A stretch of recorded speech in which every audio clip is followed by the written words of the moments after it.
Olá, vamos continuar as nossas aulas sobre o livro do Barry Stroud, A Significação do Ceticismo Filosófico. O que eu pretendo fazer hoje é um pouco mais simples, não quero entrar em muitos detalhes. Eu gostaria de começar analisando um pouquinho, de maneira geral, o primeiro capítulo, que é baseado na primeira meditação do Descartes. Na última aula eu comentei o primeiro parágrafo apenas. Para entender o primeiro parágrafo, eu voltei para o prefácio e expliquei um pouco o projeto e a intenção do Barry Stroud.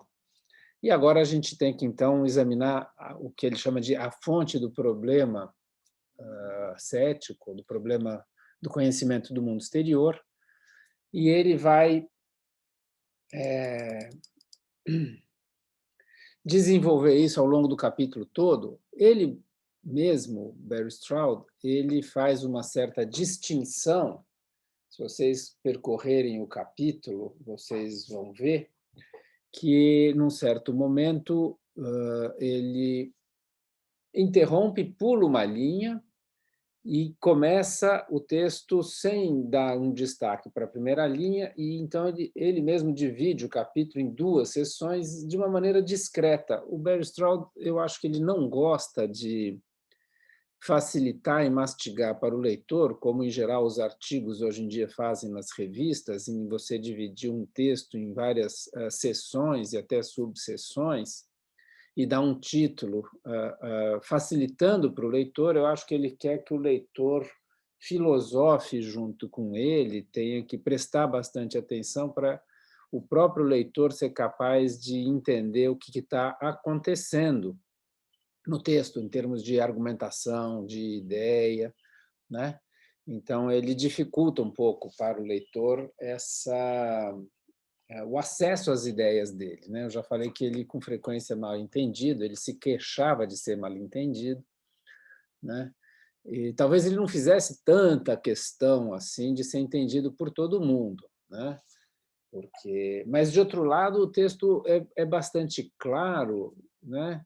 E se você lê com atenção, muitas coisas você é capaz de entender. Então, a aula de hoje um pouco é para facilitar e ajudar a entender, que nem eu fiz um pouco lá no prefácio, né? Bom, ele explica o título, primeiro ele explica o que ele entende por ceticismo filosófico, depois ele explica o que ele entende por significação.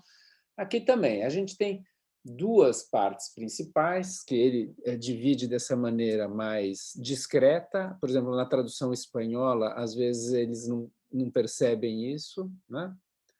Não dão essa distinção, né? Como deveriam, né? Uma distinção meramente gráfica, né? Mas, de qualquer maneira, dos parágrafos 1 a 56, ou se vocês quiserem, tirando esse primeiro parágrafo introdutório, né, do 2 ao 56, o que o Barry Stroud faz é apresentar e discutir para nós o problema do mundo exterior. E, no finalzinho, dos 57 ao 71, o que ele faz é uma espécie de reflexão sobre a posição em que a gente se encontra uma vez levantado esse problema, né? O que eu sugiro para vocês, aí, ouvintes e leitores, que estão assistindo aqui essas aulas, é parar agora essa aula e dar uma lida no primeiro capítulo inteiro, por uma razão muito simples. Quer dizer, essa aula não pretende substituir a leitura do texto. O que eu pretendo é ajudar a entender o texto, né? E, para isso, às vezes, só a leitura não é suficiente, porque não é um texto fácil, e, de outro lado, quer dizer, apenas acompanhar a aula, achando que, então, como eu expliquei as linhas gerais, né, dei umas dicas, dei algumas passagens, isso seria suficiente para a gente entender o problema. O problema é difícil. O próprio Descartes, lá na primeira meditação, que é uma meditação curtinha, ele dizia que a gente tinha que ficar meses na primeira meditação até entender, de fato, o seu significado filosófico, que é muito além de simplesmente compreender algumas ideias, né? O Descartes tinha a pretensão de que aquilo mudasse a nossa maneira de pensar, os hábitos do pensamento, fosse uma espécie de ascese espiritual. Eu gravei algumas aulas sobre isso, estão disponíveis no YouTube, quando eu dei um curso sobre Descartes, né? Então, aqui também é a mesma coisa, é preciso que a gente leia o texto com bastante atenção. Quer dizer, então, o que eu estou sugerindo é que vocês interrompam agora, vocês leiam o texto, pode ler de uma maneira corrida, né, o capítulo inteiro. Aí vocês deram uma lida no capítulo, vocês voltam e vão seguindo as aulas, que nem eu espero que vocês tenham feito com o prefácio, lido o prefácio, assistido as 2, 3 primeiras aulas em que eu comentei o prefácio, e agora vocês, então, leiam o primeiro capítulo e depois releiam o primeiro capítulo conforme vocês vão ouvindo as minhas aulas, né? O ideal seria vocês terem a edição, né, na nossa tradução aqui, que eu já mostrei para vocês, tradução do Eros Carvalho, Flávio Villigues e minha, né? Ler o meu guia de estudos no final, porque lá está a coisa ainda mais bem feita do que está sendo aqui, porque aqui é uma transmissão oral e lá está por escrito, né? Então, a partir daqui, eu vou supor, né, que vocês interromperam e vocês leram, né, o primeiro capítulo e que vocês estão com o livro, né, e o texto aí junto com vocês, para vocês poderem ir pausando essa aula e acompanhando com o livro o tempo todo, né? Então,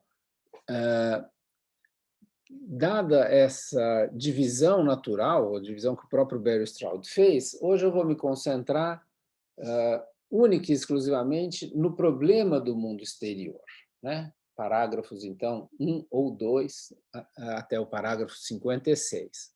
Ora, também aqui a gente pode fazer uma divisão. Essas divisões que eu faço, elas ajudam muito a gente a entender o texto, né?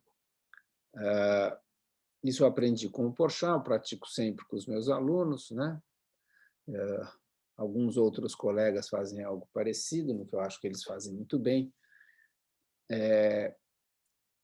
E a gente pode dividir, então, a apresentação do problema do mundo exterior em 2 partes também. A primeira parte vai do parágrafo 2 até o parágrafo 23, né? E ali o Barry Stroud, vai desenvolver o que ele chama de o raciocínio de Descartes. Na verdade, esses parágrafos 2 a 23, eles são, sobretudo, uma interpretação do texto do Descartes. Talvez até a gente possa dizer um pouco menos do que isso, quer dizer, talvez ele não tenha a pretensão de interpretar o Descartes, talvez ele tenha apenas a pretensão de apresentar a primeira meditação do Descartes. Não de maneira completa, porque, por exemplo, ele não vai até o gênio maligno, ele não se preocupa com a parte final da primeira meditação. No fundo, ele vai até o argumento do sonho, e mesmo assim, ele não analisa de maneira completa o argumento do sonho. Então, se vocês voltarem lá para o Descartes, vocês vão ver que o Barry Stroud ele interrompe a apresentação do raciocínio de Descartes antes mesmo do Descartes terminar a sua primeira meditação, né?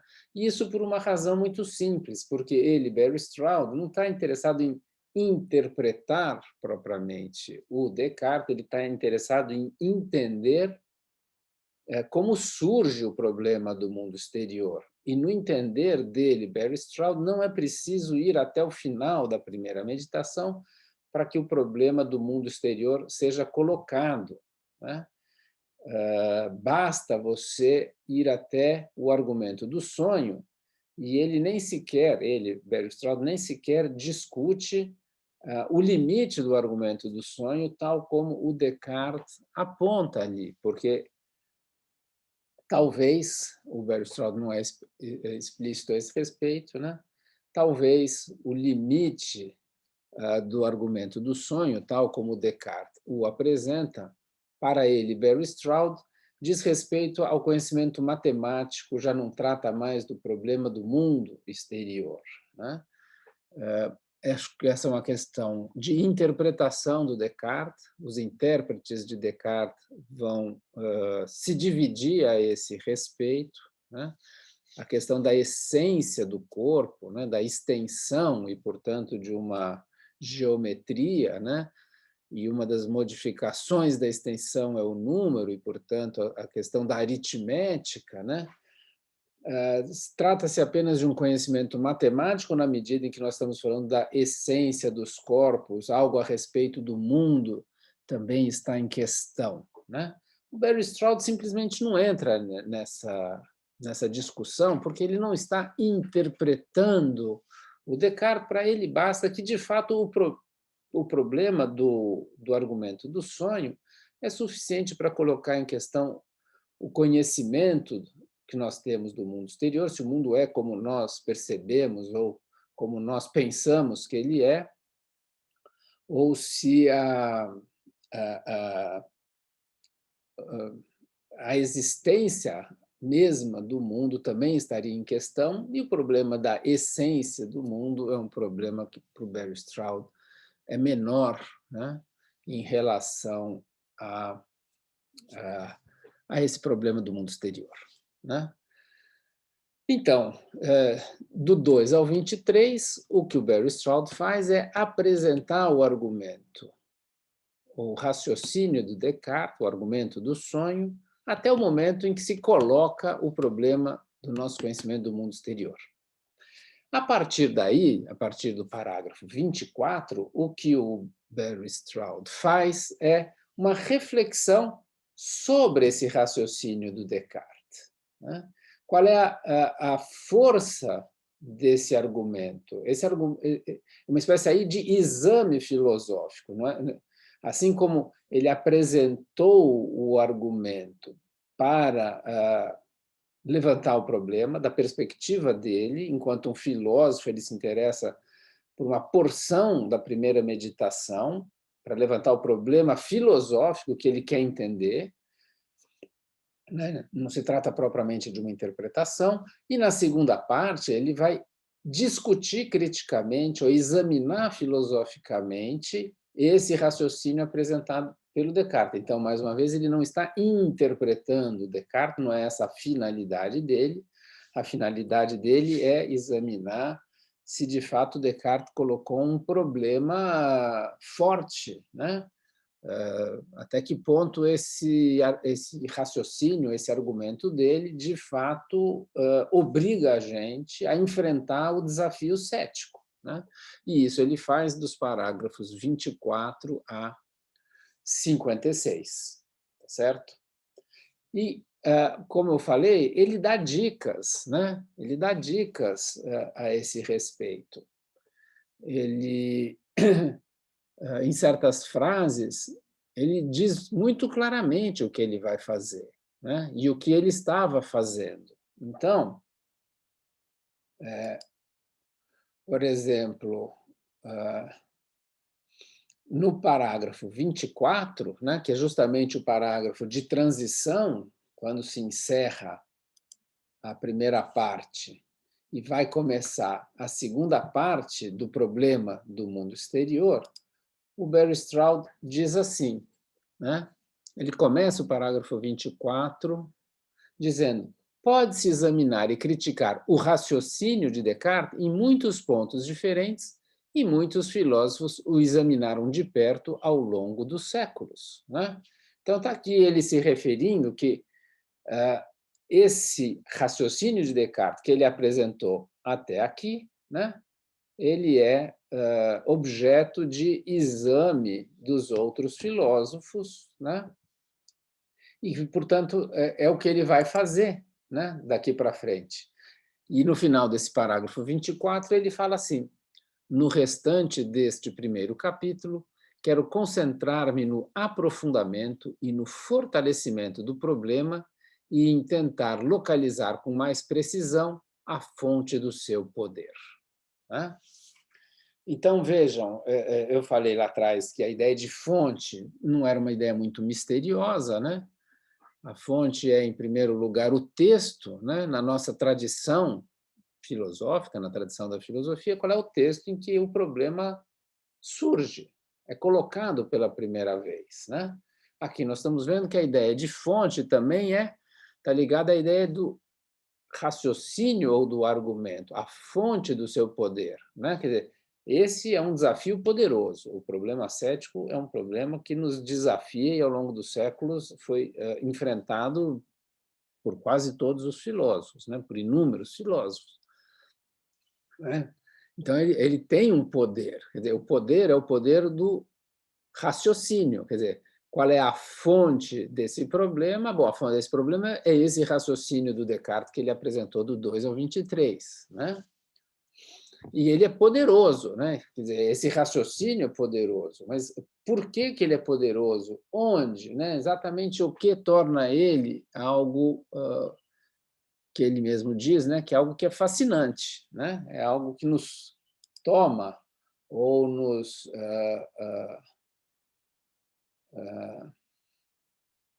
de alguma maneira se apodera da nossa mente, né?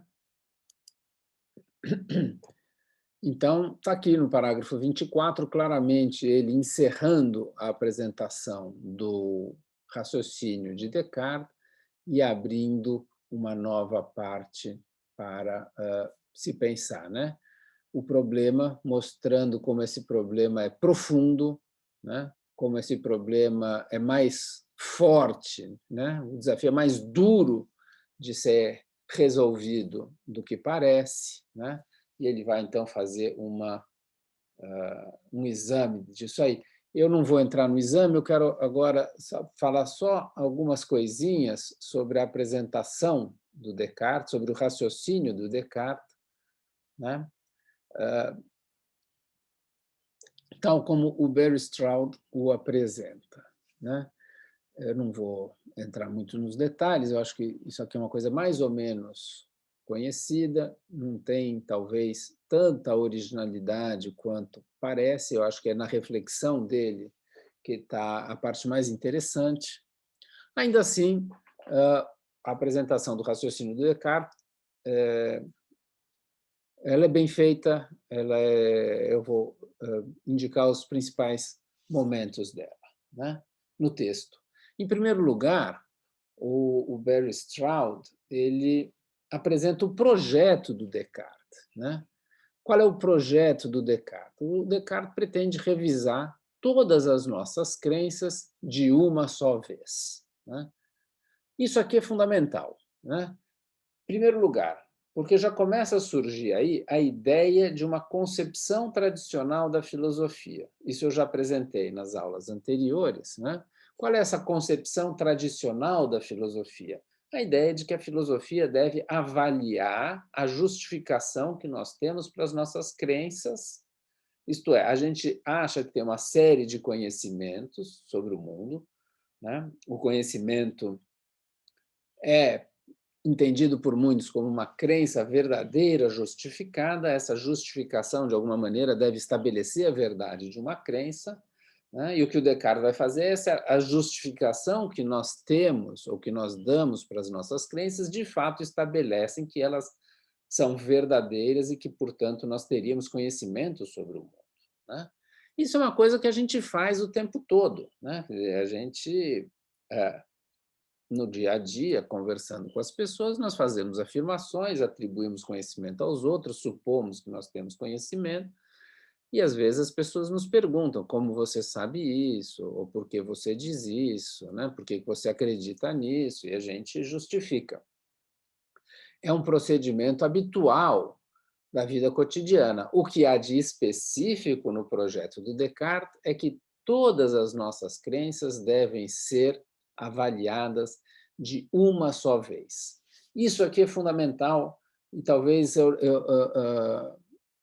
devesse insistir mais do que eu vou insistir aqui, porque o que é de especificamente filosófico, entende? Revisar as nossas crenças, pedir justificação, examinar a justificação, comprovar se são verdadeiras, se não são verdadeiras, não é? São procedimentos triviais da vida cotidiana, né? E o Descartes parte daí, né? Só que O projeto filosófico, ele é, no mínimo, mais geral, quer dizer, você não vai examinar algumas crenças, você vai examinar todas as crenças. E como é que você examina todas as crenças? Bom, tem um problema, né? Porque parece que o ser humano tem infinitas crenças, né? Primeiro problema já é como é que a gente conta as crenças. Por exemplo, se eu disser assim, ontem eu fui ao cinema e depois jantar fora. E se eu disser o contrário, ontem eu fui jantar fora e primeiro eu, ontem eu fui ao cinema e primeiro jantar fora, quer dizer, se eu inverter a ordem das coisas, mudou a minha crença? Não, provavelmente é a mesma crença, né? Mas se eu disser eu fui jantar fora ou eu fui ao restaurante, é uma crença ou são duas crenças diferentes, uma mais geral, outra mais particular? Vocês percebem? Como é que você identifica crenças? E, a partir daí, como é que você conta as crenças? Esse é um problema, mas o Barry Straub nem está tão interessado nesse problema de como se contam as crenças, né? Esse eu acho que é um problema menor. Acho que o grande problema é que o número de crenças que nós temos é praticamente infinito, né? Se você pensar nas matemáticas, né, eu acredito que 1 mais 1 é igual a 2, 1 mais 2 é igual a 3, 1 mais 3 é igual a 4. Bom, essa série é infinita. Será que entende? Só de falar de somar 1, e somar 2, somar 3 e multiplicar, tá certo?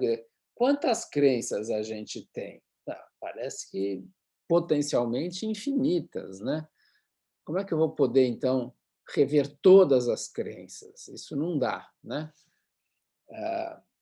Então, mas o que eu quero chamar a atenção não é apenas que todas as crenças vão ser revistas, isso é, nós vamos analisar, avaliar, examinar as justificações que nós temos para aceitar as nossas crenças, né? Mas como isso deve ser feito de uma só vez, né?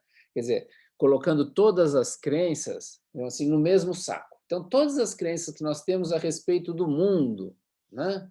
Por exemplo, que é dia, né? Que há árvores, que as folhas são verdes, que há um passarinho piando aqui fora na janela, e assim sucessivamente, todas as nossas crenças que falam do mundo físico, elas têm que ser postas em questão, né? Isso vai implicar um pouco já a ideia de que para justificar uma crença sobre o mundo físico, sobre um objeto físico, um corpo material, eu não posso utilizar na minha justificação uma outra crença sobre um corpo físico, um corpo material ou um objeto físico, porque essa mesma crença que eu poderia eventualmente usar para justificar uma outra, ela própria está precisando de uma justificação, né? Quer dizer, se eu for justificar uma crença num corpo material ou minha crença num objeto físico, aqui eu estou tomando as expressões corpo material e objeto físico como sinônimos, né? Com base em outra crença num corpo material ou num objeto físico, eu estou usando uma crença que deve ser avaliada, examinada e que, portanto, está sendo submetida a um crivo, né, de uma avaliação crítica, e, portanto, ela não pode ser aceita, ela está sob exame, né? Ela não pode ser aceita como premissa para justificar uma outra afirmação sobre um corpo material ou objeto físico. Então, quando eu faço uma revisão de todas as crenças de uma só vez, é porque eu não posso usar nenhuma crença desse tipo para justificar uma crença desse mesmo tipo. Essa é uma ideia que eu acho que é fundamental aqui nesse projeto do Descartes, né? Quer dizer, quando o projeto do Descartes, que explicita, talvez, ou que escancara da maneira mais clara possível essa concepção tradicional de que a filosofia deve avaliar as justificações que nós damos para as nossas crenças, né? É que se tratam de todas as crenças de uma só vez, e, portanto, nenhuma delas poderia ser usada para justificar uma outra crença do mesmo tipo, isto é, nenhuma crença sobre o mundo físico pode ser usada para justificar uma outra crença desse mesmo mundo físico, né? Isso é um negócio que o próprio Barry Stroud aqui ele ainda não deixa muito claro, mas eu acho que é fundamental que a gente tenha isso na cabeça, né? Que o projeto dele é revisar todas as nossas crenças de uma só vez, né? Porque muitos filósofos, às vezes, não se dão conta disso. Muitos filósofos acham que, para você resolver o problema do ceticismo filosófico, ou o problema do mundo exterior, de alguma maneira, a gente pode aceitar algumas das nossas crenças sobre o mundo exterior, né? É o caso do externismo, né? O Bellström tem artigos muito bons, muito bem argumentados contra uma forma de epistemologia que ainda está na moda, já faz muito tempo, que é o externismo. Muita gente acha que o externismo é uma resposta para o problema cético, e o Barry Stroud mostrou muito claramente, a meu ver, pelo menos, que o externismo não é uma resposta satisfatória ao problema do mundo exterior, porque o externismo não entra nesse projeto do Descartes, ele não entra nessa concepção da filosofia de que a filosofia deve revisar todas as nossas crenças de uma só vez.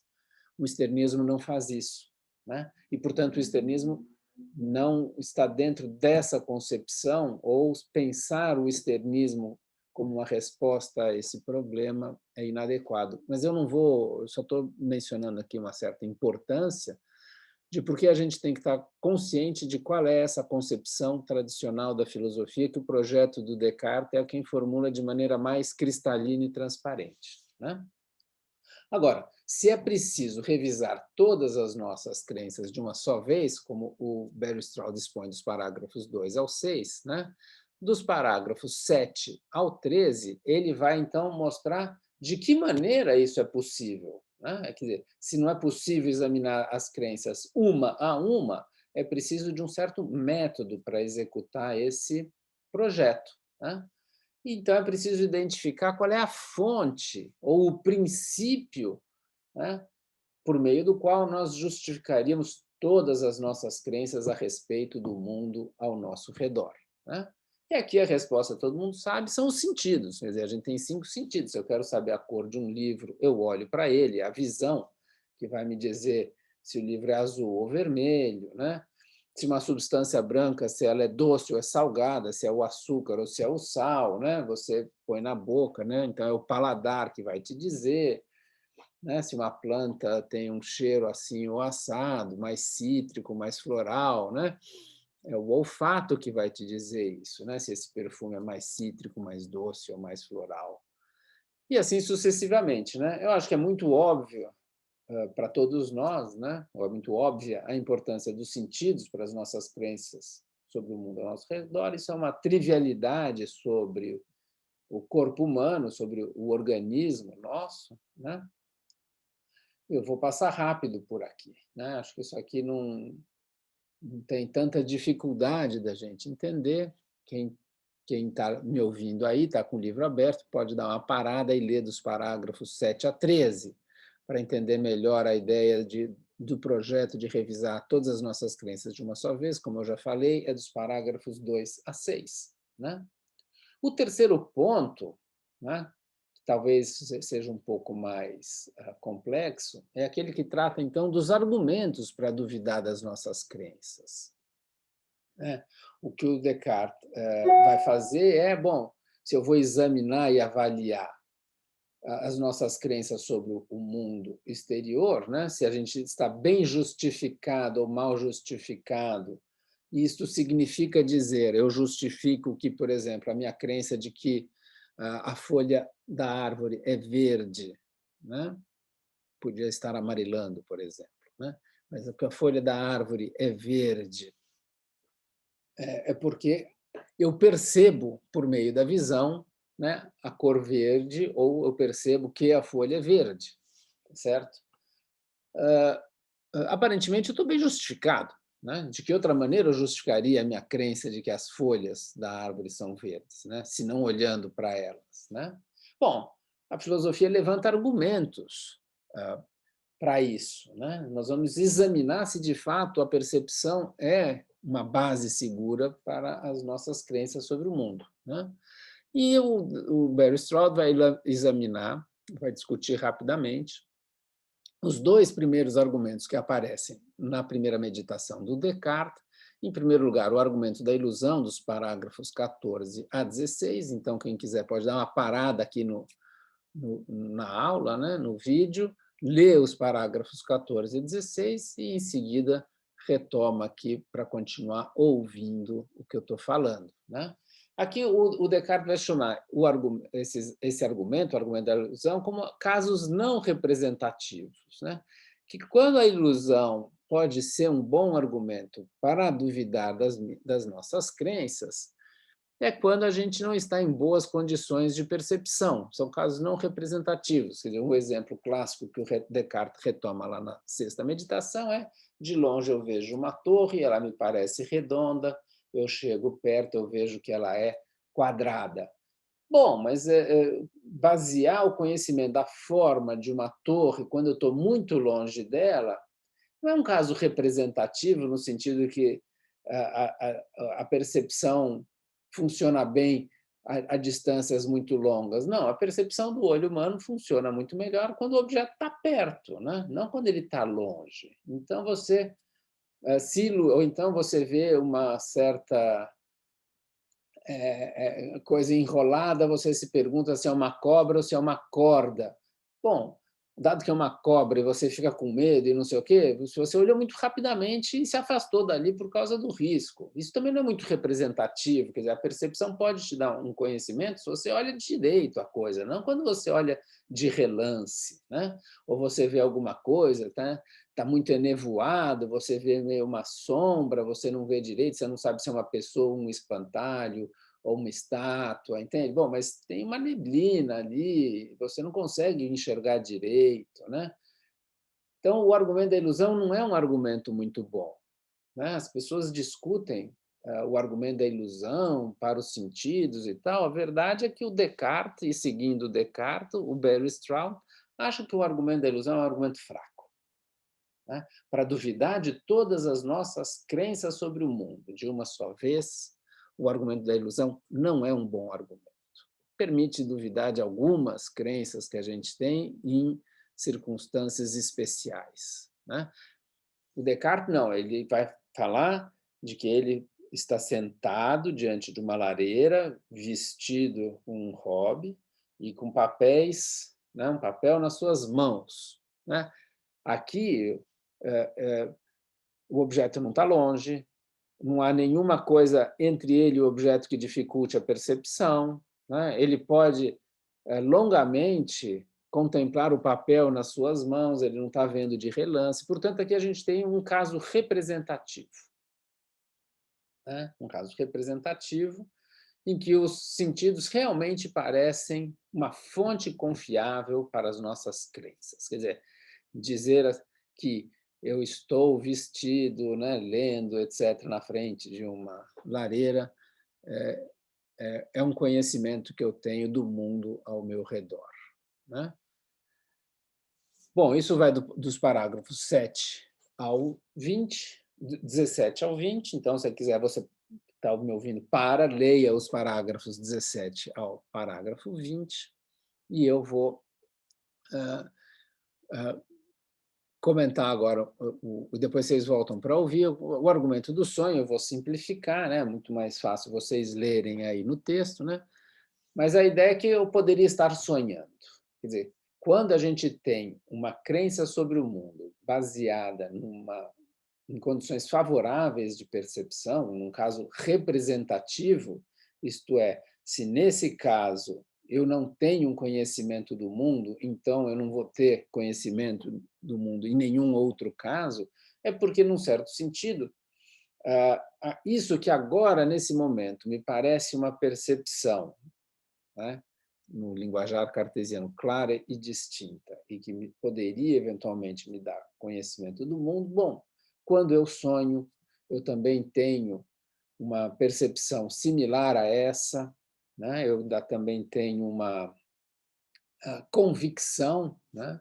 Tudo aquilo que acontece na vigília também está acontecendo, ou poderia estar acontecendo num sonho, e, portanto, pode ser que eu esteja apenas sonhando, né? Então, como diz o Descartes, ele poderia estar nu e deitado no leito e não sentado e de robe vestido diante de uma lareira, né? Ele estaria na cama, não diante da lareira, sentado numa, né?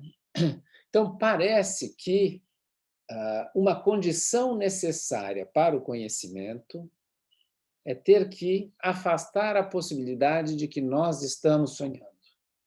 Se é possível que nós estejamos sonhando, então a percepção sensível não é uma boa justificação para a nossa crença sobre o mundo.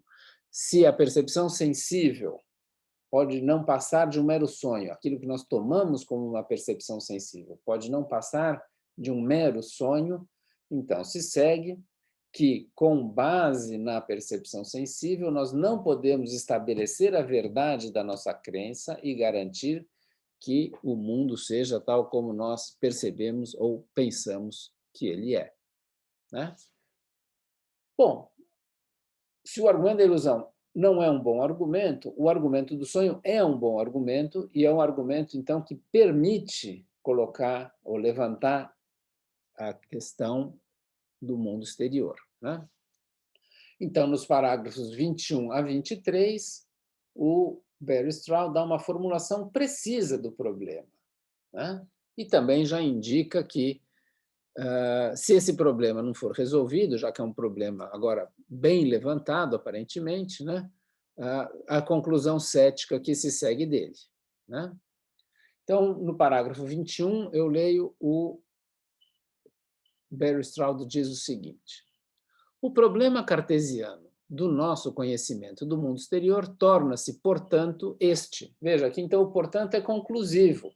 Num certo sentido, do parágrafo 2 até o final do parágrafo 20, ele estava elaborando o problema filosófico do mundo exterior, tal como Descartes o formulou, né? E agora, então, depois de 20 parágrafos, ele então vai dizer, vai concluir qual é o problema. Eu leio: como podemos saber algo sobre o mundo ao nosso redor com base nos sentidos, se os sentidos nos fornecem somente aquilo que Descartes diz que fornecem? Veja, então aqui o problema está mais específico, né?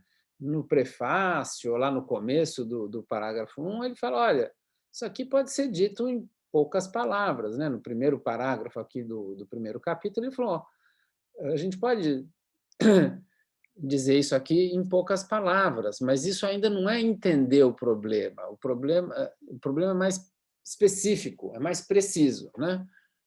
Eu vou reler aqui para vocês. Como podemos saber algo sobre o mundo ao nosso redor? Isso aqui era mais ou menos o que ele tinha dito no comecinho desse capítulo, mas ele acrescenta, com base nos sentidos, né? Por que é o com base nos sentidos? Porque a gente já viu, porque a avaliação filosófica, o problema filosófico, especificamente filosófico, é que nós vamos avaliar todas as nossas crenças de uma única vez. Tá? E só é possível fazer isso se a gente duvidar dos nossos sentidos, no sentido de que os sentidos são o princípio por meio do qual, ou com base no qual, nós justificamos todas as nossas crenças sobre o mundo exterior. Não há uma única crença sobre o mundo exterior que não tenha, ao menos em parte, se não em grande parte, talvez até totalmente, né, baseadas naquilo que os sentidos nos apresentam, né? Mas ainda não terminou a formulação mais precisa do problema do mundo exterior, né? Eu vou reler. Como podemos saber algo sobre o mundo ao nosso redor com base nos sentidos, se os sentidos nos fornecem somente aquilo que Descartes diz que fornecem? Veja, então há uma concepção aqui importante daquilo que os sentidos nos fornecem. E o que é que os sentidos nos fornecem, né? Bom, uma coisa que está clara para quem meditou sobre o argumento do sonho, e aqui o Barry Stroud fez de maneira bastante rápida, no 17 ao 20, o Descartes também faz de uma maneira rápida, né? Mas é algo sobre o qual nós vamos ter que pensar, né? O que é que os sentidos nos fornecem? Quer dizer, se os sentidos nos fornecem somente aquilo que o Descartes diz que fornecem, quer dizer, esse somente, quer dizer, parece que os sentidos nos fornecem muito pouco, segundo o Descartes. O Descartes diz que os sentidos nos fornecem somente algo que é compatível com a possibilidade de estar sonhando. Isso não é tão óbvio assim. De alguma maneira, tem uma certa concepção do que os sentidos nos fornecem, isso é uma certa concepção do que é a percepção do mundo. Né? Tal como o Descartes apresenta e discute aqui, que está na fonte do problema, na origem do problema, que é de onde o problema surge, é que se a gente aceita que a gente só percebe algo e que isso que a gente percebe é compatível com a possibilidade de estar sonhando, isto é, nós não estamos, quando eu percebo aqui, né, as folhas verdes, eu não estou, os sentidos não estão me fornecendo, digamos assim, que as folhas são realmente verdes, eles estão apenas me fornecendo algo que me parece que as folhas são verdes, mas eu poderia estar sonhando, é só isso que os sentidos me fornecem, então o problema se deixa levantar. Vocês percebem? Quer dizer, o Barry Stroud não está, nesse momento, dizendo que, de fato, o problema está legitimamente colocado, porque a gente ainda não sabe essa condição, se os sentidos nos fornecem somente aquilo que Descartes diz que fornecem. Agora eu vou ler a próxima frase do Barry Stroud, aqui no parágrafo 21, que é a que eu estou comentando. Ele diz assim: o que ganhamos por meio dos sentidos na concepção de Descartes é somente informação compatível com o nosso sonhar coisas sobre o mundo ao nosso redor, sem conhecer nada sobre esse mundo. Portanto, está dado aqui, desde o princípio, que percepção não é conhecimento. Se eu percebo que a folha é verde, isso não quer dizer que eu sei que a folha é verde. Né?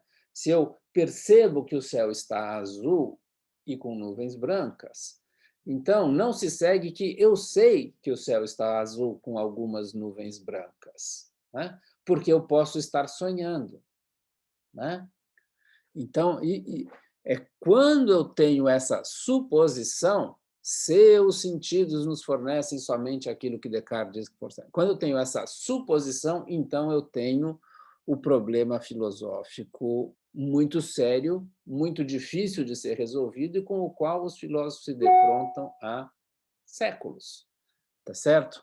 Espero ter deixado claro agora que essa formulação precisa do problema e essa conclusão cética, quer dizer, se a gente aceita essa suposição de que os sentidos nos fornecem somente informação compatível com o nosso sonhar coisas sobre o mundo ao nosso redor, sem conhecer nada sobre esse mundo, então, provavelmente, é o que o Barry Stroud está falando, o problema está levantado e a única conclusão é a conclusão cética, é dizer que a gente não sabe nada sobre o mundo. Se a gente tiver que basear as nossas crenças sobre o mundo exterior nisso, veja, isso aqui é um pouco o que eu estava dizendo antes, você não pode usar uma crença sobre o mundo exterior para justificar outra crença sobre o mundo exterior, porque a sua primeira crença sobre o mundo exterior também é uma informação compatível com o estar sonhando. Né? Eu já falei muito aqui, está mais longo do que eu esperava, eu pensava que seria uma aula mais curta.